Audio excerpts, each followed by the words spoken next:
Yes, Prince, you're audible. I'm audible, right? Yes, yes. Welcome again. Yeah, thank you.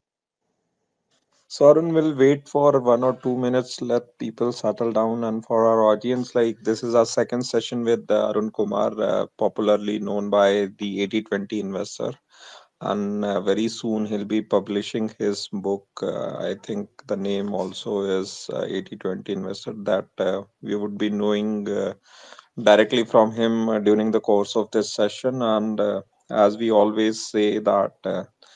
These sessions are educational, so today's session is no different. So, purely educational, and whatever we would be discussing would be seen from a lens of educational purposes and by no means any kind of endorsement on anything.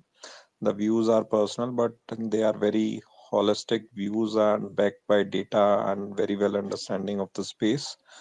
So, and those who are joining for the first time, I have pinned my previous session with Arun, wherein he touched upon thought-provoking nuances and evaluated the small cap space with five different lenses. So perhaps we'll revise some more on that. So Arun, meanwhile, like if you have any disclaimers to say or maybe small on your introduction to add, then we start with the session.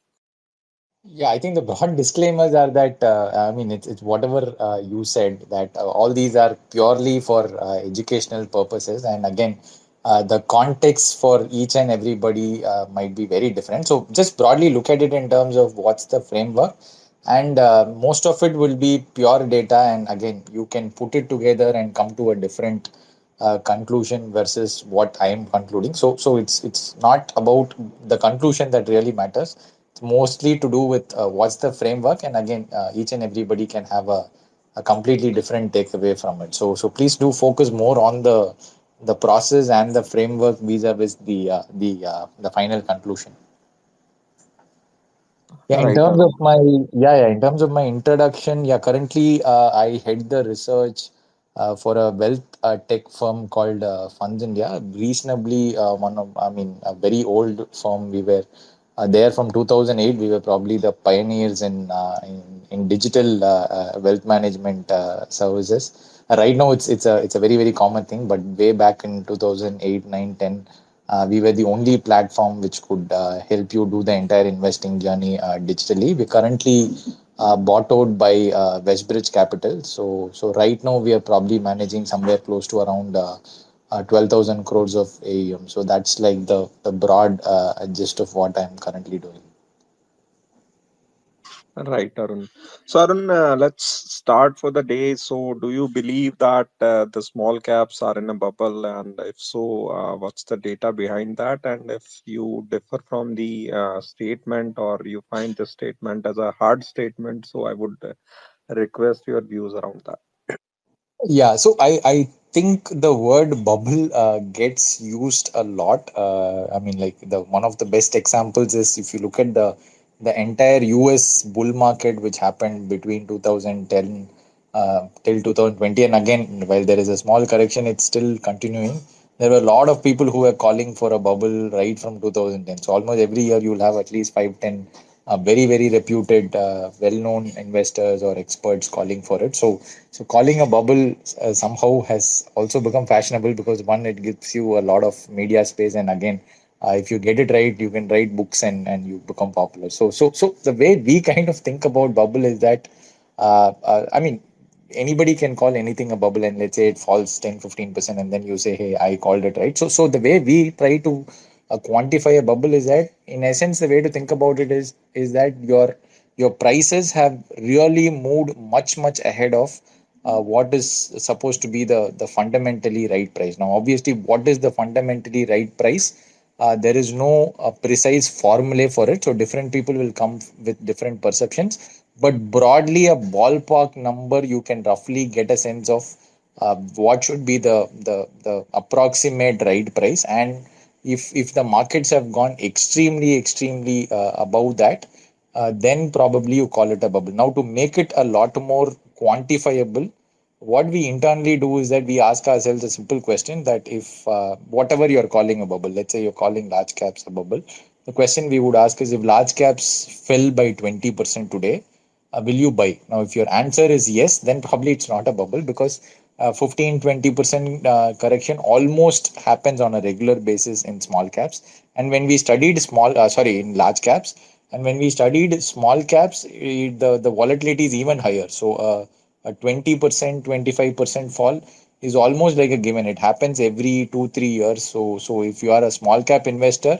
then these temporary falls of 15, 20, 25% is almost like a given. Like you don't need a bubble to happen because of that. But again, there are large falls, say around 60% fall. So the 2018, the small cap, if you look at any of the index, say the Nifty small cap 100 or Nifty small cap 250, by the time it ended in 2020 COVID fall, the overall fall was almost close to 60% plus. And again in 2008, the overall fall was almost close to 70. There were even a lot of funds which were down 70, 75%. So those large falls is what I would call a bubble where if there is a bubble and there is a negative event hitting it, and if there is and we think there might be a probability of a very very large fall, then those might be called a bubble. So if you answer the question saying that if small caps fall by 25% and I will still think it will be insanely expensive, then maybe it is a bubble. So then in essence you are saying that I think it is a 50% fall coming and hence I won't buy at a 25% fall. This is how we try to think about it. So then it becomes a lot more easier. So before I tell the conclusion of whether it is a bubble or in other words, will we buy again at 25% fall or not? I think I'll explain the approach of how we look at it. The last time also we had applied the same approach. And then again, today it will be the same thing because the approach doesn't change. So one of the early learnings which I've had is and a lot of mistakes which I committed during the first 5 years of my career was because I got enamored by this one or two factors. Like either it will be valuation, and there will always be somebody out there who will pinpoint to two or three metrics and then say this is a bubble or this is a great time to invest. And mostly once you go by that, right, you end up making a lot of mistakes. So over a period of time, I've realized that you need to start looking at the same data from different lenses, and the more and more lenses you are able to figure out, and then post that if you are hearing somebody on the TV telling you some data, you can always put it under that lens, and so that overall the same, say, small cap space or whatever you are studying, you will have 5 6 different ways to look at it. And then after that it becomes a lot more easier. So I'll just give you a sense of for small caps how do we apply it. So we apply broadly 5 different lenses. The first lens is the price cycle lens, where just we look at how the price goes through a cycle and then see where it is in that cycle. The second lens is something that all of us know, which is the valuation lens. And then the third lens is look at the flows and the sentiments in terms of is there too much of greed or is there too much of fear. And the fourth one would be the broad earnings growth environment, because this will be the fundamental driver of small caps. And then again the last one is the past performance list, where whenever there is a bubble, the last leg is extremely vociferous, super fast, and it's almost like a parabolic move. So we kind of look at the current small caps through all these lenses. So in terms of price cycle, it's a if you plot the chart of BSE small cap, BSE mid cap, BSE the Sensex over from 2003, you will see that there are times when small and mid caps do extremely well vis-a-vis large caps, but again they end up converging. So just to give you a perspective, between 2003 to 8, small caps were up 16 times, while large caps were up 7 times. So anybody who looked at past performance at any point during that 2003 to 8 would have concluded that small caps are the only way to invest. And then in between 2008 to 9, which is the period of almost 1.5 years, you almost ended up losing 80% for small caps. So your 100 rupees essentially became 20 bucks, and for large caps your 100 rupees essentially became 40 bucks. So while it looks like a small number, it's a massive number in terms of the impact that happened. So overall, over the entire cycle, if you measure between 2003 to 2009, you found that small caps, mid caps, large caps almost ended up having a very similar return. So if you plot that chart, you will find that all of them converge. Again, the same thing happened. Next cycle, small caps were up 4x, large caps were up 2.5x. Again, they fell, and again they started converging somewhere close to 13, 14. And then again, the next cycle started till 18. Small caps almost did close to 4x, large caps did 2x, and then again small caps fell 60%, while large caps were down only 30%. So by 2020 COVID, that cycle ended. So we've broadly seen three price cycles. Now this cycle has again started. So this cycle, the up cycle has been much larger than what we saw during 2013-18, or between the 2010 to 2009 to 10 recovery cycle.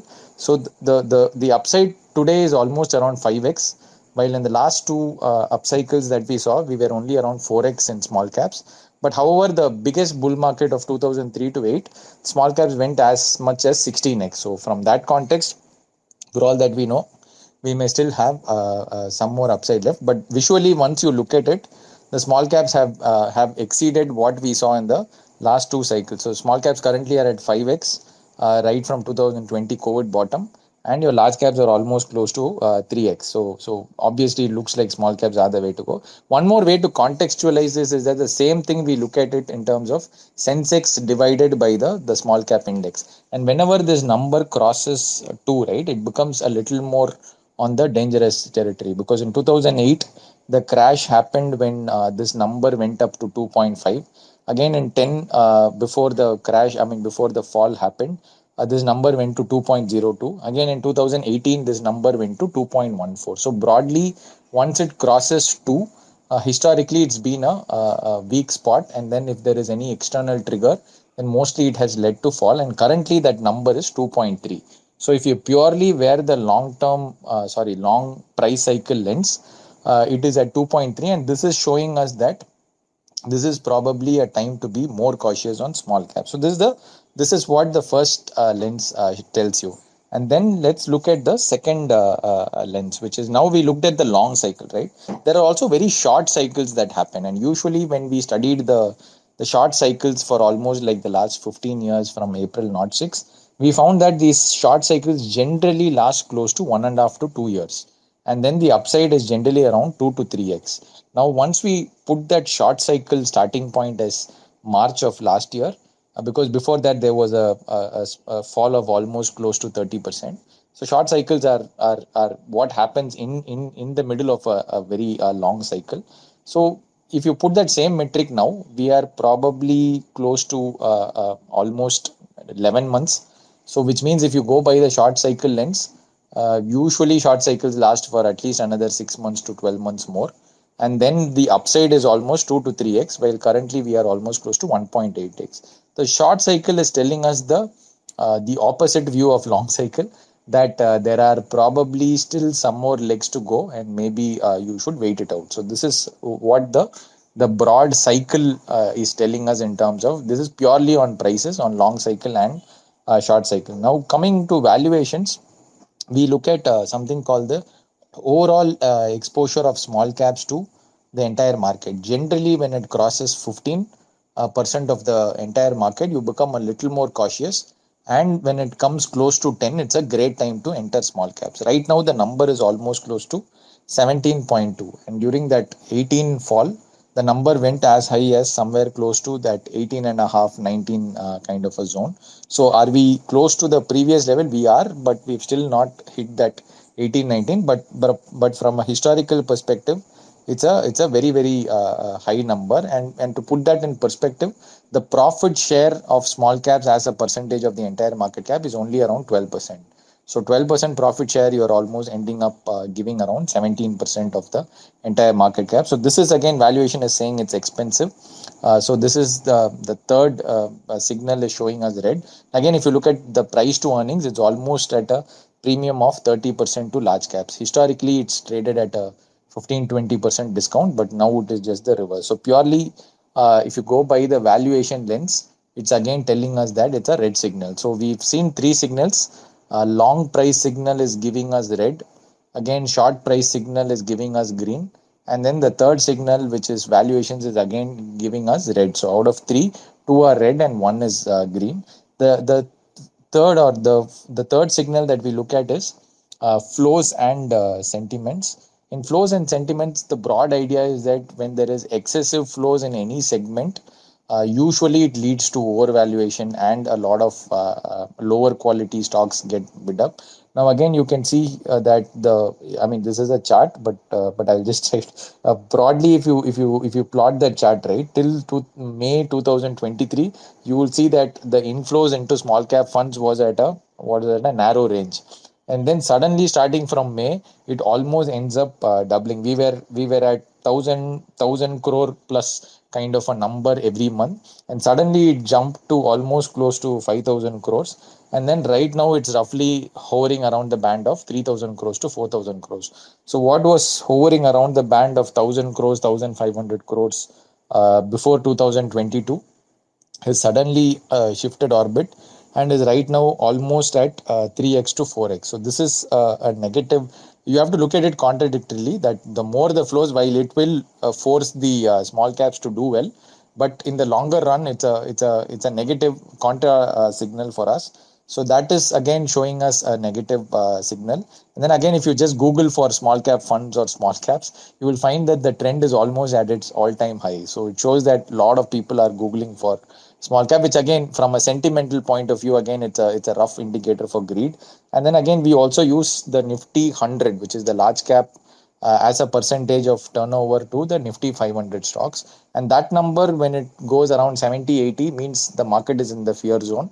And when it comes to, say, around less than 50, it means the market is getting into the greed zone, because the market is just not worried, and mostly the trades are happening at the small cap side. So that number is also at 47. So broadly, look at the flows, you look at the Google trends, and look at this Nifty 100 trading volume as a percentage of Nifty 500. All these are showing that the sentiment is clearly moving towards the greed.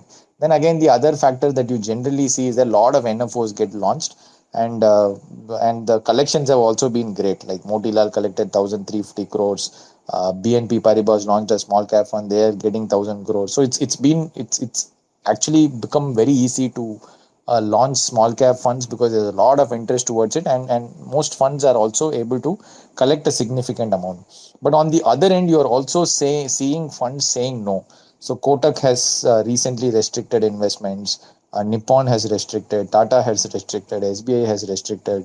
There are some PMS, like Equitas is a PMS which has chopped its entire small cap flows. Again, they have phenomenal 10-year performance, so logically it was the easiest probably for them to have kept it open. So always we get worried when somebody who is saying no to your salary, right? It's a very, very hard thing to do. So when few good fund managers are saying no to money, now obviously there can be a context saying that that particular style is going through the size is very large, and hence they are saying no. But once you see four or five guys coming and then starting to announce this, generally it's a pattern where we need to get a little more worried. And even in the last cycle, the same thing happened. DSP closed in 2018, iPro returned the money, Motilal closed. So you found a lot of these funds starting to close for inflows in 2017 period. So usually this is a very good indicator, because again, all said and done, we are on this side. But if you are on the other side and you are saying no to inflows, is almost like saying that I don't want a salary hike, I don't want to get more revenues to my firm. So it's a very, very hard decision for any firm to take. So if few firms are taking it, then this is a signal that we should give the highest weightage to. And the last part of the sentiment is that last week's AMFI has sent a note to all the MF saying that SEBI is getting very concerned about these very large flows. And usually, when the regulator gets concerned, we must also get worried, because obviously, regulator has the highest power, so they can keep coming up with newer actions to control the flows. And flows as a very, very key driver for the recent rally. So if something happens to the flows, and for some reason people start to panic, then again, on the redemption side also, the move down might be very, very fast, because it's a fairly illiquid category. So the fact that the regulator has become concerned is probably the biggest worry point for me at the current juncture. And right now, they have asked each and every mutual fund to disclose certain parameters like on running stress test saying that if there is a large redemption, how will you handle? So all of that is supposed to get published in the next 2 weeks, and probably once that gets published, there might be a lot more noise around the segment. So this I think is a very very important trigger that you need to watch out for. So broadly on the flows and sentiments, it's a contra indicator, and that is also showing us a negative segment, negative signal. And then broadly, if you come to fundamentals, the earnings growth environment is very very strong.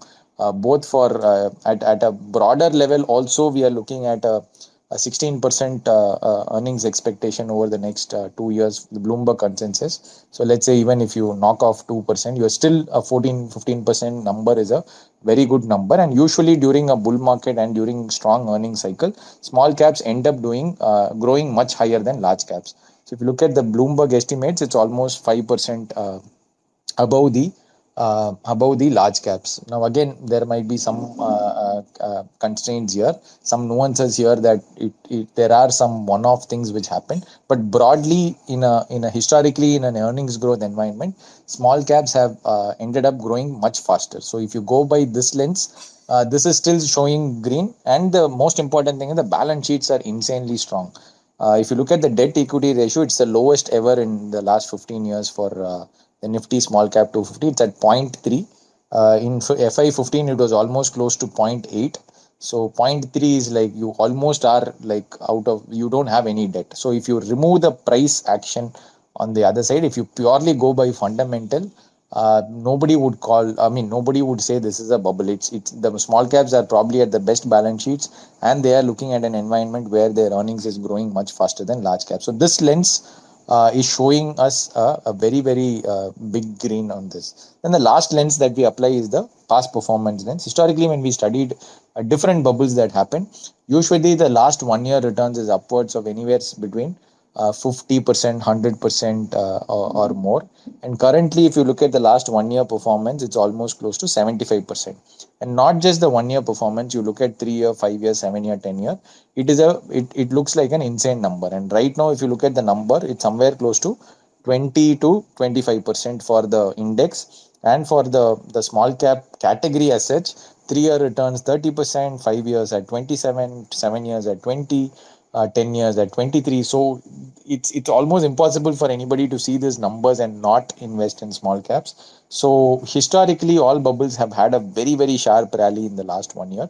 So in if you go by that lens, the past price indicator is showing that it is time to, it's again a red signal. So putting all of, and again we look at the 5 year outperformance versus large cap. Last time it cracked, it was at 11%, and every time it crosses 5%, large caps become more attractive. And right now we are almost close to 2018 levels at 9.5% outperformance over. And this is 9.5% is not on an absolute basis, on a CAGR basis vis-a-vis a large cap. So this is another price indicator that we look at, that is also showing us a big red. So overall, putting all of this together, there are only totally five signals, out of which price signal has two signals each, long cycle and short cycle. So put together six signals, out of which the fundamental signal is green, the short cycle is green and shows there's another 6 months to 12 months to go.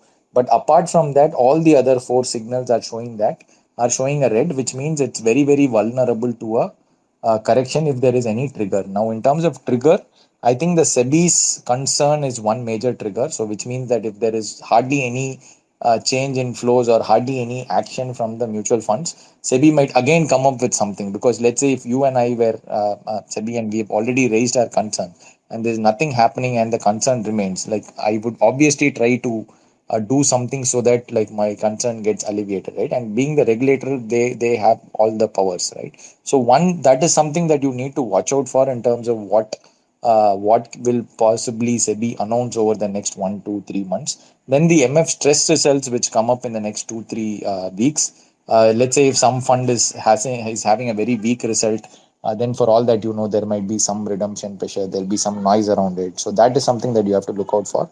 And broadly on the small cap and the PMS side, are there any redemption pressures due to this? So these are three things that you'll have to keep a watch out for. So overall, our sense is that if that fundamental lens has also become red, and probably we were 6 months out, then we would have called for a bubble. But right now, because fundamentally we are very strong, and the short cycle lens is in green, we would say that this is time to be cautious, which means that any trigger can lead to a reasonably a sharp correction, not the 50, 60, 70% types, but at least the regular 25, 20 to 30% correction, which is a very, very common occurrence in small caps. That is something that can happen anytime if there is a trigger. And obviously, you do not know how much these falls happen, because once the fall happens, and then based on how people react and if there is a lot of redemption pressure, things can always overextend. But my sense is that the usual regular correction,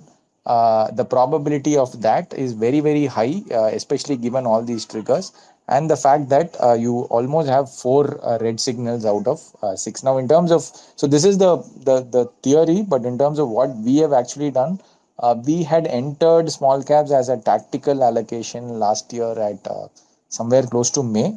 So for us, the we took a very, very conservative high quality fund. It's almost up 30%, and we have closed the call and we have shifted that to banking in our tactical post. So that is exactly what we have done.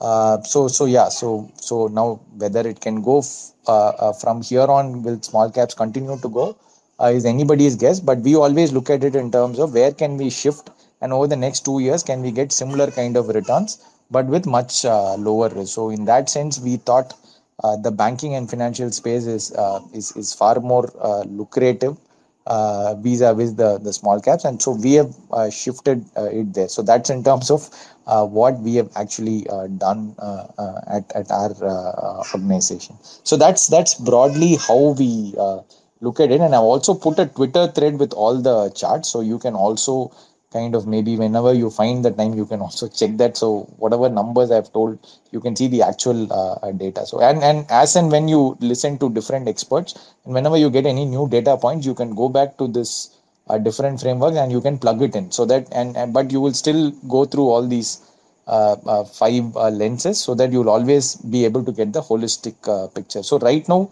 our view is that if there is there, you need to be a lot more cautious on the small cap space incrementally going forward. Right, Arun. And on the presentation part, surely we can think of a video session or as well. I'll connect for that offline. So, Arun, like most of the investors and the participants, I would say my gut feeling is that the majority of their exposure is into the small caps. So, what they should be doing, although you explained like what you are doing for yourself. So, ideally, if they are invested and there are horizons, I mean the investing horizon is maybe 2 3 years, so even then they should remain invested, or basis these findings, or maybe whatever the lenses are saying, they should change some of their strategy. How you should advise them on this? Yeah. So see, level one is context, right? When you listen to people like us saying it, we mostly advise reasonably larger client portfolios, right? So, but let's say if I were, I had started my career in 2011. So in 2012, if I went through the same thing, and even if let's say I was probably 100% invested in small caps, and then there was a major fall, the entire amount of mine at that level compared to what all I earned in the last 10 years, and what all I learn over the next whatever 20 years is very minuscule, right? So level one is that if you're just about starting and you've simply done an SIP, then again the key risk is not there, because you still have a large future inflow coming from your capital, right, from your earnings every month. So in that sense, you can be a lot more aggressive. So that is one. But let's say if you are at a reasonably large size, let's say you are already at say 5 times of your annual expenses. So let's say somebody's annual expenses are 10 lakhs, and you've already earned 50 lakhs, right? Or your portfolio is at a size of 50 lakhs. Then it's a very large, meaningful sum, right? Because from here to build to say 10x or 10 times your annual savings, or 20 times, is a lot more easier, because the base is getting built. Now, at this, a large base, my sense is you should definitely start looking at risks more seriously. Now, I think about it like if you're hitting the Kaun Banega Crorepati first three questions, obviously we are only looking at the upside and the risk is hardly any there. But probably if I'm at the fag end and then I'm looking at a very large amount, if I lose the question, then I have a lot more to lose, right? So level one is just compartmentalize yourself, saying where are you in this whole journey of getting to 25 times your annual expenses. If you're anywhere above 5x, then whatever I said makes a lot more sense to you, because then risks are very, very critical. If you're probably at 0.5x and you're just about started, you can, I mean, like, I will leave it to you, because all said and done, it'll all be noise when you look at it after 10 years. So for the second case, which is if your portfolio is much larger than 5 times your annual expenses, I would say level one, cut down your allocation to say less than 20%. It can be 15, 10. If you're uncomfortable to make it zero, cut it down to 20%. Now, if you at the second level, if you want to even more reduce the risk, you can shift from here to a large cap segment. Or if you want to be a little more aggressive and probably try to attempt a tactical call, you can also move to a segment like banking and financial services, where you're getting a lot of these large private banks at a very cheap valuation. Again, there are some temporary problems, but broadly, it's a sector which is growing well. And again, it is very, very reasonable in terms of valuation. Probably the only segment where valuations is cheap. The biggest trigger comes from FII flows. FIIs are very, very heavy usually on the banking and financial piece. And so whenever they come back, they've been like net negative over the last 2.5 years. So whenever they come back, we will find that this segment can move up sharply. So the trigger is always there. So that shifting is something that you can do. And if you're an SIP investor, again, like when we historically studied SIP, worst case, even if you started just before a large market crash, you ended up making a lot of money over a 7 year time frame. Because what happens is the SIPs average the money over a period of 4 5 years. So you don't need to worry. But how many people will be able to do an SIP over 7 years is a very, very hard thing, because people stop their SIPs if they see it falling. But if you are somebody who's reasonably sure, then you can continue. So broadly, level one, reduce it to less than 20%. Level two, if you want to even more make it conservative, shift it to large caps, or slightly aggressive if you can shift it to banking and financial services fund. And level four is if you have an SIP, you can continue to do it, provided that you have a meaningfully long time frame from here. Because if there is a large correction, it is assumed that you will have to stick through that correction and continue to invest, because otherwise you will end up having a very bad experience. So that's broadly the action point which I can think of. Right, Arun. So two things, Arun, like basis the past experience, the pain period in 2018-19. So would you, compare the earnings at this point in time and in those times? That is one. And on the top of that, like if something, you said the 10, 20, 50, or maybe 20, 25% correction in small caps is taken, right? So basis that, like how long the period after the this correction can persist basis your past experience? I mean, just want to draw a parallel, what had happened in the past, and if the same thing repeats, how much of the period it had happened in the past, so that we can also gauge that and prepare ourselves accordingly. See, if you look at the short corrections, right? Say, for example, December 11 correction was a 42% correction. It happened for 13 months, which is roughly 1 year. And again, in August 13, there was a 35% correction, which happened for close to 7 months. And then again, in April 15, there was a 30% correction, which happened for around 10 months. And again, if you look at June 22, right, there was this from the Jan 22 till June, there was a 5 month correction of 33%. So the corrections usually, see, my sense is it's not a large correction like a 2008 or a 2018 is not the parallel that I'm looking at, because again fundamentals are very strong and we are in the middle of a multi-year bull market for large caps. So I don't, the only problem being that the valuations are a little ahead of time. So my sense is I am not, I let's say if markets fall by 20 25%, will we be a buyer 100%? So I think that's a better way to approach it. Now, if it was a bubble, then I wouldn't enter back at 20-25% fall. So whatever tactical calls that we have taken, right, we may want to again consider re-entering the segment if we have a 20-25% correction, and maybe I can do a 3 month or a 6 month STP and gradually build it. But will we actively look at it at a 20-25% fall? 100%. Now, will it happen or not is anybody's guess, but at least going by history, these falls happen around 6 months to 1 year kind of a time frame. These shorter falls, I'm saying. The larger falls, for that context, Jan 18, it fell for almost 1.5 years. And by 2019, it started to pick up, but then again, we got hit by COVID. Then it extended. So almost it was like it almost extended for 2.5 years, right?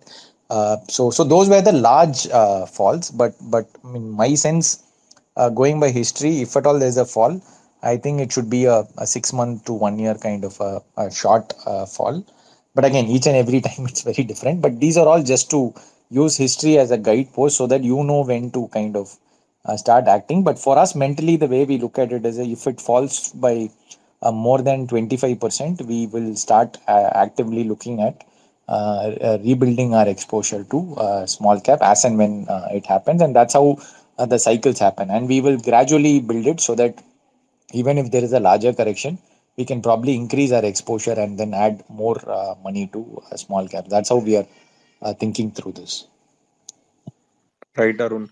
So, Arun, is there a similar framework to evaluate the overall Indian market and identify a bubble and barring small caps? I mean, in the context of the overall Indian market.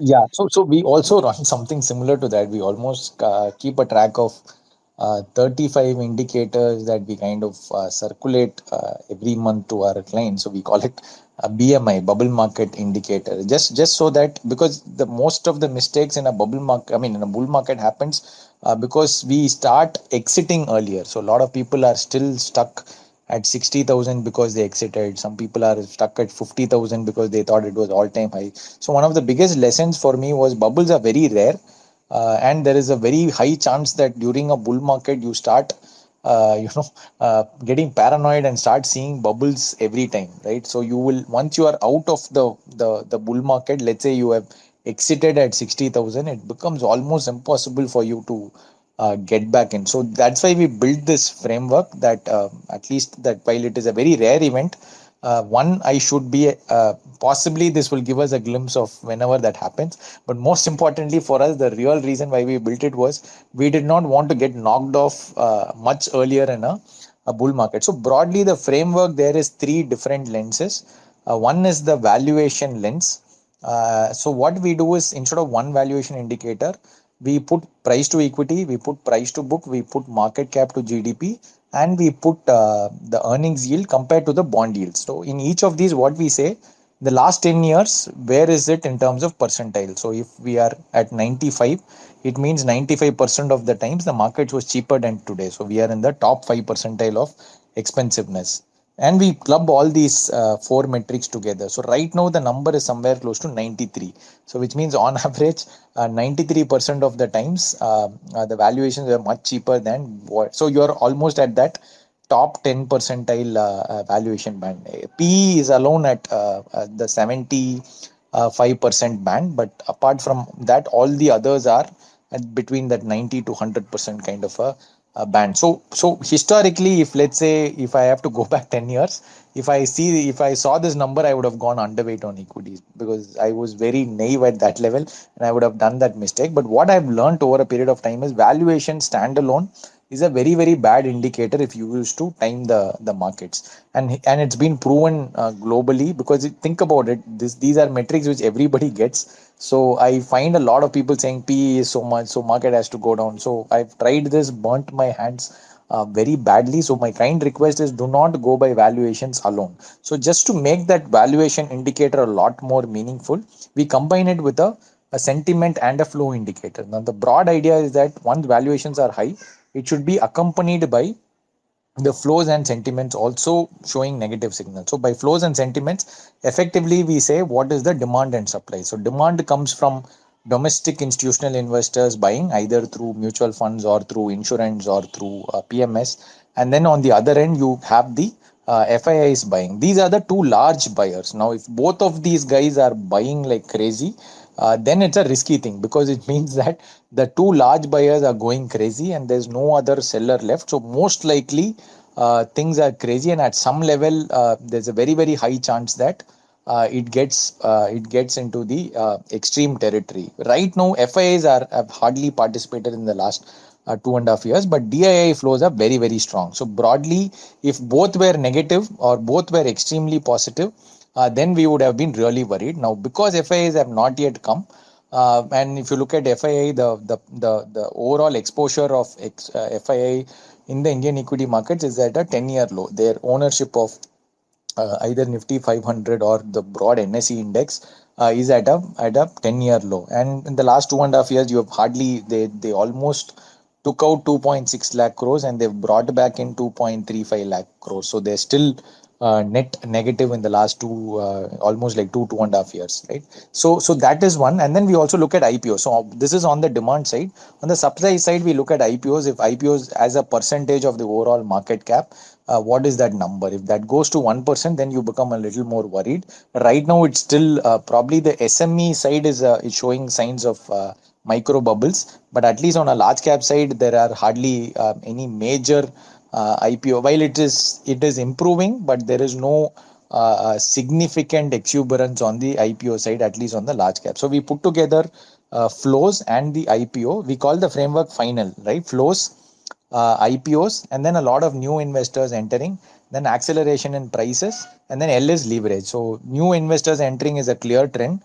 You can see the demat accounts getting open. You can see all the brokerages, the new investors entering. So that's again a negative signal. Acceleration in prices is not that great. If you look at a 5-year return or a 3-year, 7-year return for large caps, it's nothing great. It's 14-15%. So just to put that in perspective, in 2008 it was almost at 45% CAGR. So it's not like a extreme 20, 25, 30% kind of a number. We are not seeing it at longer.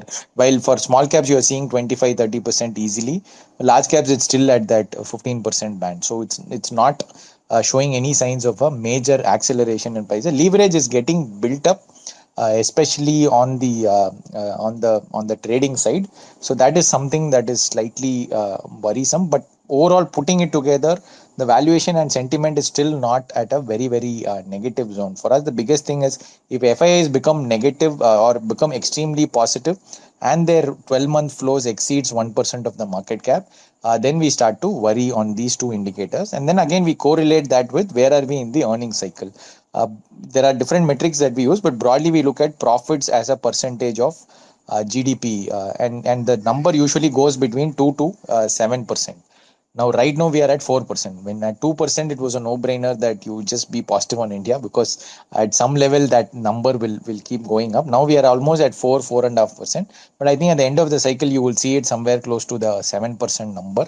So the moment it comes to that 7% number, and your valuations are expensive, and the sentiments, both FIAs are positive, DIAs are positive, IPOs are crazy, that is when you really have to worry about a bubble. So I think we are still far away from that. So while we will have to live with slightly higher valuations, but I think we are nowhere close to a bubble because the earning cycle is still midway. The private capex is just about starting. So once that starts, and the if you look at the corporate balance sheet, they have still not started borrowing like crazy. It's very, very low compared to historical levels. So they will have to take borrow. They will have to start putting different plans, and then that will lead to a lot of earnings growth coming in. And at some level, everybody starts to over invest. Instead of putting 5 cement plants, there will be a lot more. Everybody will start thinking that there's a lot more demand coming in. So at some level, people will forget that the competitor is also putting up supply. So supply will start exceeding demand. But I think it will all happen over the cycle. So we are nowhere close to that. And again, we look at the corporate India's balance sheet. What we do is we dismantle the BSE 500's balance sheet, knocking off the financials. There also, you are seeing that the leverage is at the lowest. So we don't see any signs of a. So purely if you remove the prices out, fundamentally we are extremely strong. There nobody can call this a bubble by any stretch of imagination. So overall, these three we put together. For each and everything we have different metrics. Maybe we can do that as a separate session because it involves a lot of metrics. But these are the major thing. So putting it together, we are not in a stage where we are negative on the markets. We think we are in the middle of a bull run, and you have to continue to participate in that. So we continue to. We're not overweight. We're not underweight. Whatever is your original equity exposure, you continue with it. You don't need to reduce it by any chance. Right, Arun. So, Arun, two question. One is like, do you have any data backing, like how had been the markets before and after elections? So that is one. And banking is one portion amongst the large caps, which you already pointed out. Apart from that, any pockets wherein you find in the large cap, like people can surely have a look at? See, I'll tell you how we approach it. Our fundamental principle is that 80% or 70% of the equity money, we use something called the five finger strategy. Essentially, the idea is that we figure out different investment approaches which have worked over long run. So in this case, from an Indian context, we've identified contrarian or value style, high quality or plus growth kind of a style, and then the growth at reasonable prices kind of a style, and then mid and small caps, and then global. Now we put it to, and then we identify two or three good fund managers, and for each and every style we pick up one fund manager, give 20% of the money to them, so and then build 100 rupees. So in this case, let's say 80 rupees we build it, the other 20 is something that we use for tactical. So now this is something that we've been practicing from 2020, beginning from Jan 1st. So probably the worst possible time to start this portfolio. And here is the fun part. We have not changed the single fund. There was only one rebalance. The idea is simple. Once 20% allocation for each style. And if it comes below 15 or goes above 25, we rebalance it back. We just had one rebalancing in probably 23 start, where we had to rebalance, where the global allocation had come down dramatically because of a fall. Then we had to shift it back, and as luck would have it, global did extremely well in 23. So the key part is that we did not change a single fund, and currently we have two funds which are the bottom most in their categories. And despite that, this whole approach has kind of delivered almost close to 22% CAGR in the last 4 years. Right now it's 2 months, right? Vis-a-vis Nifty 50 at 17%. Now the best part is that the fall has also been lower than the Nifty, though you have combined mid cap, you have combined a global fund, you have combined a quality and all that. The blend is in such a way that the falls every time there is a large fall. Mostly, like in the last 10 years when we tested, out of 10 falls, 8 of the falls have been much lower than the Nifty 50. So what this broadly, so this is our broad approach, that you find out approaches which are very different to each other, put them together so that you get pure diversification. And every year you will find that two of them do really badly, and like really badly in the sense it will be really bad. But the best part is that those two which do really badly, right? They keep changing every month. Sorry, every year. So when value was unbelievably bad at the time when we started, now that is kind of rescuing us. And I'm sure at some point in time, quality, which is like really struggling at this juncture, will kind of rescue us at some point in time over the future. So that's the broad construct that we use, which has worked really well for us with very little effort, and getting a purely diversified, simple five fund portfolio. So that's on the core part of it. Now, in terms of, and then we attempt to say, can we deliver significant outperformance vis-a-vis this one? This one, mostly the expectation is that a 2 to 3% outperformance versus Nifty 50 TRI. And this is like the tactical bets, can we do it? So right now, we think one interesting opportunity is on the debt side, where if you understand debt funds, you can and our broad sense is that interest rates will start to come down over the next 12 months. But again, markets being markets, they will start front ending the whole thing, and the expectations will get built a lot earlier. So if you have the appetite, you can also take some risk on the long duration side of debt funds. So long duration funds is something that we are very very positive on at this time. So just go for modified duration, which is slightly above 7 years, and that can give you a significant kicker with very very, and you can go for very very high credit quality government security. So you're taking almost zero credit risk, and at the same time when interest rates fall you can get the upside, and worst case if interest rates don't fall you still end up with almost FD plus kind of a return. So that's something interesting that we are seeing. And on the banking side we are extremely positive. We gave a call probably 2 3 months back. It's probably up some 7 8% from there, but I think the theme is yet to play out. That's something that we are very positive on. But apart from that, we are not finding anything very very lucrative that we can make a very large upside with very low risk. We had taken a call on Nasdaq, which is already played out. We took a similar call on China Tech, which burnt us badly. It's still not played out. While it looks very cheap, but again, it's India is just the opposite, where everything fundamentally is great, but the valuations are expensive. And China is just the opposite. So anybody who says India valuations have to come down because everything is right, but except for valuations, the better way to put that in perspective is look at China, where every the valuations are insanely cheap, but everything else is wrong, right? So the key point is at the same time you're able to see the dichotomy. Either way, you are not able to buy. So we took a small exposure there. We think it may play out. It's very very cheap, but again, it's not yet. It's not yet played out for us. But apart from that, most of our other calls have played. So at the current juncture, I think banking is something that we are positive on. On the debt side, long duration funds is something that if you have an FD and probably you're looking at better returns than that, at least for the next 1 to 2 years, that's a space where you should definitely look at.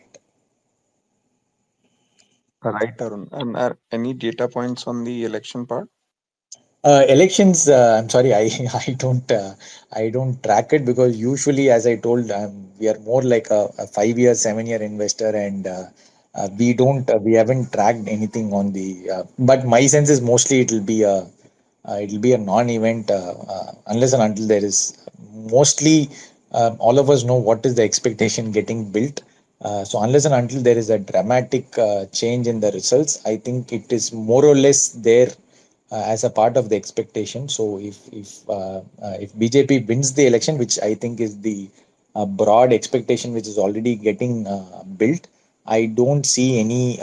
Because of that, will there be a rally? I don't think so. I think it will be markets as usual because it's already in the expectation. If something goes diametrically opposite to this view, then maybe there might be some near-term corrections possible.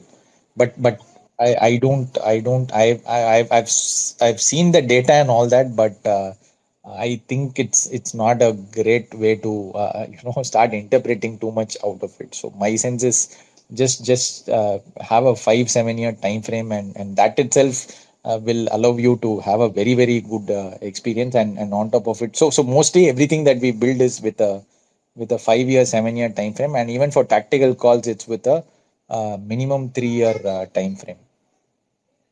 Right, Arun. So before going to Ajay, one quick question is from our audience, Man Duke. Are are promoters net sellers in past couple of years? Do you use promoter buy sell as part of your signals? Yes, yes. So we in our large cap in our bubble market indicator, which I told, right? We also plot a chart where we see promoter buying every. So what we do is every quarter we say how many companies out of 500 companies have the promoter increased their stakes and or reduce their stakes. So that also gives us an indicator, and that is right now at its low. And usually when promoter buying increases, right, that's a very very good indicator. While promoters not buying, is that a negative indicator?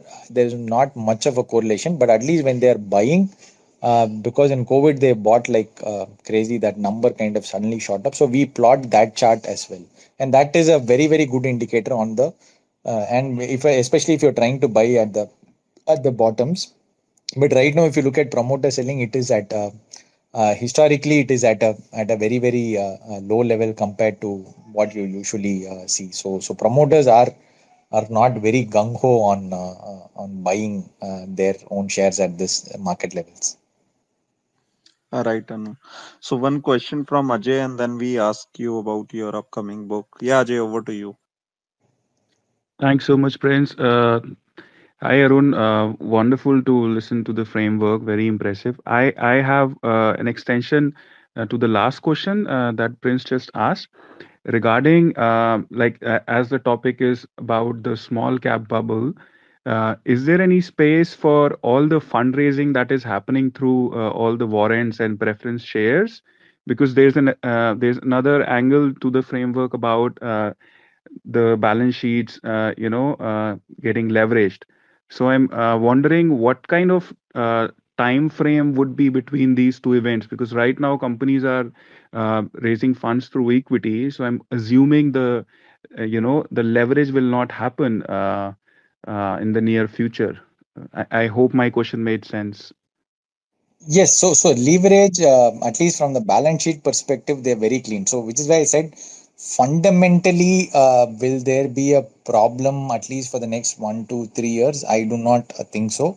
Mostly the problem will not come from the small cap company per se, but it will be mostly from the investor side that we panic because of something. Let's say there is some bad news which is coming up from a regulatory perspective that and then for some reason it gets circulated and then there's a redemption pressure on these funds. So my sense is mostly the risk will probably see the SME segment is a very different segment. There it is very there is a lot of clear signs of manipulation happening and all that.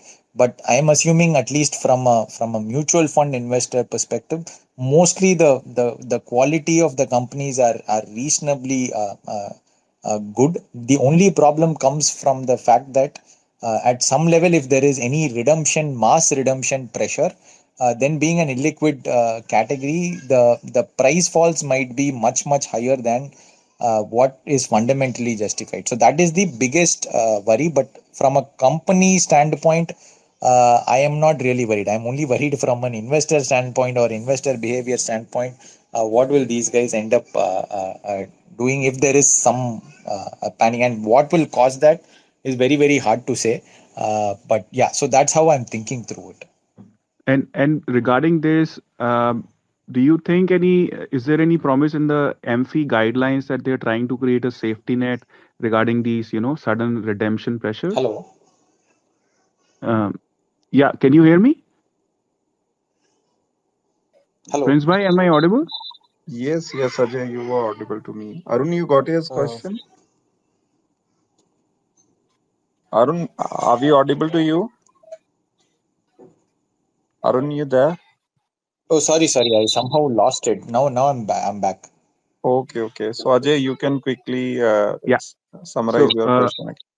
Arun भाई, अभी जो AMFI की guidelines आई हैं, just to create a safety net regarding one of the risks that you mentioned, sudden redemptions and bulk redemptions, do you think that would be like there would be some sort of execution on those guidelines and it will create sort of like temporary safety net? See what they have. See, basically, I'll tell you what the worry is for SEBI and for anybody, right? The idea is what happened to Franklin, right? Now, if you look at it, there was some redemption which happened, and then the redemptions can be tracked, right? So, some smart investors found out that. So, I mean, we were one of those investors who got out of Franklin a lot ahead of time. Now, what we did was very simple. Every day, Amphi publishes the data of your AUM. Okay. Now, while you wait till the month end, it will become too late. But a lot of people don't realize that all funds publish their AUM data on a day-to-day basis. So at max, it will come at 1 day's delay, but still it's a good enough number. So what we used to do back then was we used to track it every day, and then we said that the moment it cuts 15% of the AUM, then it's a signal that probably people are leaving left, right, center, and let's start looking at the portfolios closely. Then we started realizing that the number was just about increasing day by day, and then we also found that they had started borrowing money because they were just not able to meet the redemptions because most of their papers were illiquid, and then eventually they had to close it down temporarily because they were just not able to sell, right? So if you look at what happened, there was no problem with defaults on the underlying papers. Just that, think about it like a real estate. Let's say you had invested in real estate and suddenly you next day you come and ask me for the money. I can't sell that real. It has a value, but it's just that it'll take me another 3 to 6 months to sell. So if you look at the same thing with small caps, argument's sake, let's say there is some negative news which is coming, something, somebody puts a rumor or something, then for some reason all of us panic, and let's say you are saying I am a long term investor, I don't need to worry, and let's say 10% of the portfolio which is in cash or large caps is already got sold out, and then what the fund manager will be forced to do will be to go check out the most liquid names or in the small cap, which will mostly be the higher quality ones, and they'll sell it off. So as you wait, right, more and more you are left with that portion of the schemes which are very very illiquid. Now what we did internally was, we've done a study on the all different funds. So what we asked, a simple question was, assuming every day for each and every stock you are able to sell 30% of the traded volumes, which in itself is a very aggressive assumption, but let's say we give it 30%, that you as a fund house you are able to corner that and sell it off.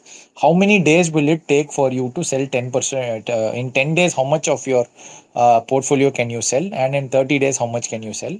Then we also ask the question, what number of stocks do you have? Do you own more than 3% of the original company share, and do you own more than 5%? Now when we put these numbers, especially for some of the larger names, the illiquidity is very very low now, which is exactly while we do it internally. Now SEBI has asked all these funds to actually publish it as a public thing in the next 20 days. So let's say now whatever we know now, all of us will end up knowing, right? So then there might be a worry that, hey, this fund, if there is any redemption pressure, it might find it very difficult, and everybody might start tracking the daily flows, and for some reason if you outflows start happening, then what will you do? You will be like, why do I need to wait? There are early signs, so instead of waiting for it, let me start taking out. And then obviously the names are publicly disclosed, right? So everybody who's owning that stock will also know that there is a redemption pressure happening here, so that fund manager might be forced to sell it. So why don't I sell it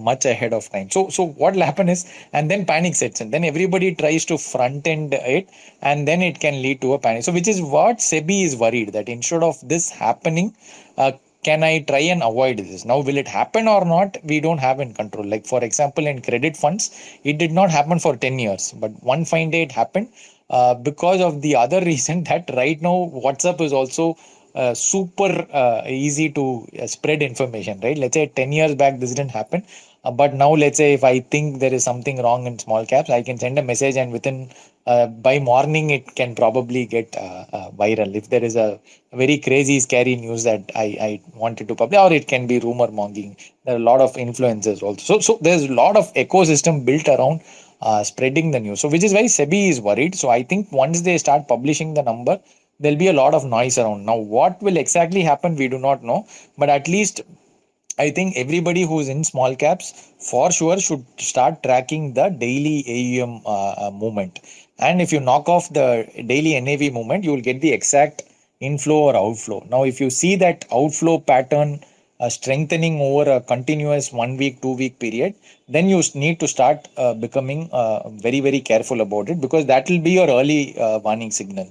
So anybody who has a very large exposure in small cap segment, this should be one of the parameters that you keep monitoring on a day-to-day basis.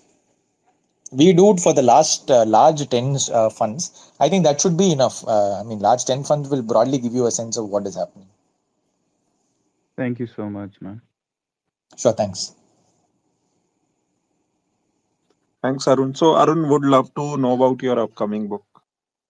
Yes, yes. There's this. I've written a book which is called The 80/20 Money Makeover. So it's getting published by Harper Collins. So it's I just like finished the last editing of the draft. So maybe it might get launched anytime soon in the next 1 month. So broadly, I'll tell you what is there are so many books out here. Why should this fellow write another one? See, I'll tell you broadly, if you look at it, at the end of the day, all of us have a very simple thing that we need to build a reasonable sum of money. And obviously financial freedom is a good target for most of us, but the broad idea is that can we at least build some meaningful amount of money so that I can take out money from most of my decisions, and it gives me a lot more control over my time, and also flexibility in terms of what I want to do with life. That's the broad intent that almost everybody has. Now, in terms of what is required to build that money system, there is a huge two three problems which everybody faces. One, there is hundreds of conflicting information. Somebody says do Bitcoin, somebody says do small cap, somebody says SIP, somebody says passive, somebody says real estate. So you are even if somebody genuinely wants to start, there are hundreds of I mean 10 years back it was a different problem. You hardly had any information. Now you have almost everybody shouting. Somebody says don't do MF, you build it on your own. Somebody says you should only do stock picking. So you get it right. And anybody who's used Netflix or Swiggy knows that once you get too much of choices, it becomes insanely difficult for you to take decisions. So this is the first problem. The second is, unlike all other fields, the feedback loops are very very long. So whether my decision is right or wrong, I'll get to know only after 5 7 years. So while I might look correct in the next 1 year, but after 5 years, I will realize that probably I was wrong. This is a very, very rare thing. Imagine if you were to write your exam, but you get your results only after 7 years, and even then you are not sure whether it is the right result. It's a very, very weird thing which happens only in investing. So, level one, you have too much conflicting noise. Level two, the feedback loops are very, very long, and on top of it, if you make a mistake, the cost of going wrong is very, very high. So let's say if I'm ordering the wrong food in Swiggy, worst case that day I have a bad sandwich, but that's it, right? Next time I won't order. But in this case, the impact is only seen after five. So ask anybody who's been stuck with a very bad, lousy insurance product. It will take them almost 7 8 years to figure it out. Then let's say you invest in a Ponzi scheme, it will take you another 3 4 years to figure out that you have lost your money, right? And the third and the second part again is that it's also invisible. Like after 2 3 years, you it takes you 5 6 years, and you are in an FD and you still don't see what you've lost, because let's say one small decision of moving it to a better asset class would have given you extra whatever x lakhs or so much, right? But that is always invisible, so you don't realize that you have already made a loss of x lakhs because it's never shown to you anywhere. So that's the second big problem. And the third is that, though let's say if you figure the first two problems out, you say, hey, this is a plan that will work out, and like I've studied all the other people so that I don't need to wait for 5 7 years and then experiment it out. I have put a plan. The third real problem is, just like in dieting industry, to follow your plan becomes very very difficult, right? Because there are hundreds of behavioral problems that happen. So sticking to the plan for 7 years is the most difficult thing. So these are the three problems. So my thing was, I have probably done all of these mistakes, but I just accidentally landed up at a very decent or a very very good wealth management firm, and I made all some few of the mistakes. My clients made some of the mistakes. So I've kind of seen it all, but in a very random, lucky fashion, I've kind of figured that out, and I'm currently now at a very very reasonably good place in terms of my finances. So the broad idea was that if everybody had to go through it, it's unfair. So then I started writing about it from 2015. So I have a blog called 80/20 Investor. So slowly I used to write whatever were the mistakes, whatever were the frameworks which I learned. So over a period of time, I realized that I've collected a lot of these frameworks. So maybe I should put them together as a book so that the reader doesn't need to go through another 10 years of all this experimentation, all these mistakes and all that. And can we make it really simple? So it's effectively the broad idea of the book is that it's called 80/20 money makeover, because the idea is that you don't to become 100 is very difficult, but to get 80% right, you only need to get 20% of the inputs right. So which means the investing is not very very complex, but if you know exactly those 4 5 items to be done, then more or less you can, with very very minimal efforts, you can have a very very good outcome. So that's the core principle. Now, how do we execute it? Instead of doing everything and every questions at one level, you just think about it like a video game. There is level one, level two, level three. So we have 5 levels. And every time somebody says something to you, you say, hey, why have you done Bitcoin? Hey, no, this is probably at level 5. I don't need to worry now. I'm let me solve my level 1 first. So the idea is, can I give you some levels so that it's easier for you to think about how to solve it. Now the first three levels are simple. Level one is essentially about your savings and spending. How do you balance both? Because mostly it's all about save, save, save, but nobody talks about I mean, how to spend and where to spend and all that. So the idea is, where do we get the right trade-off? So level one mostly focuses on this. Level two is about building a safety net, your emergency fund, insurance, life, health, and all that. And level three is about your short-term goals. Once these level three is built, that's when you go on to the level four, where I've segregated the wealth creation level, which is the fourth level, into three parts. The first is till you get to 5x of your annual income. Then from 5x to 25x, and then from 25x you are financially free. So three levels: early wealth creation stage, the second is advanced wealth building stage, and the third is the financial freedom stage. And each stage requires a very different mindset. Unfortunately, most of the advice that you will hear is from people who are addressing people at 10 crore portfolios, 5 crore portfolios, and their mindset is very, very different from somebody who is just starting out. So the level one, or the early stage, addresses this portion where I did the mistake. I overcomplicated stuff. I used to do timing models. I used to build hundreds of frameworks, because I was talking to 10 crore guys, and while I was at a very, very low level, I kind of got confused at that level. So my point is, the first level is very different compared to the second level. And once you are financially free, how do you build a monthly income which is automated and can give you money every month? So this covers the entire three stages. And once you are done with this, the last 100 pages of the book is dedicated only for all the behavioral pitfalls that happen. So what are the mistakes that happen in a bull market? What are the mistakes that happen in a bear market? The bear market is the most interesting thing, because there are five different things which I learned the hard way, but it helped me make a lot of money in that COVID fall. So those are it's a very unique pattern, which kind of, after studying a lot of these bear markets, I kind of put it together. So that's a very interesting chapter. And then again, in terms of product selection, what are the mistakes that happen when you're running an SIP? What are the mistakes that happen? So the last 100 pages only on but it's not a theoretical one. It's not like these are the different biases and all that. It's exactly what will happen and how do you solve for that. It's mostly written by a practitioner who's also gone through all the problems and built it out. So you can assume that it's not like an extremely basic book, but probably once you are aware of this, at least the audience here who are interested and want to know how to get better, you can see this as one entire. So just like how the framework that I discussed is a lot more logical and structural, the entire book is built on that. So I think next month it will get launched. So maybe if somebody is trying to just figure out what is a good approach which large wealth management clients use, and what you can also use, which is a lot more structured, and it's fairly simple. You can assume that there are no jargons or no major complicated strategies. A very, very simple way in which you can meaningfully build a large amount of money over long periods of time. So that's the broad structure of the book. And yeah, it will get published next month, so I'm looking forward to all your support. 100%, and our best wishes in advance, Arun. Surely this book is going to do wonders, and look forward to. And let me take the liberty to ask you for a signed copy for that matter. 100%, 100%. Like, I'll be So more than happy. surely, like whenever you publish, I would be happy to spread a word about the book. Not a problem.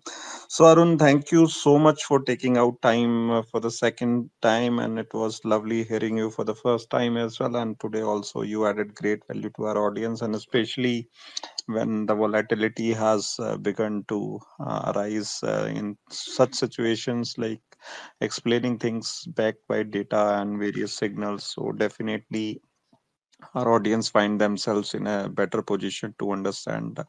So thank you so much for taking out time today. Really, really helpful. And for our audience, like those who joined late, they can certainly listen to the conversation. First conversation has been pinned on this spaces, or you can also find on my handle. And this conversation also I'll upload in few days. So definitely both the conversation demand your attention and time. And definitely you guys should follow Arun for such lovely insight which he shares over his handle and in such podcasts. So this is indeed one of our session, I must say. So thank you once again, Arun. Thanks a lot, Prince, and thank you so much, everybody, for joining us this late. And really enjoyed the conversation, Prince. Thanks, Arun.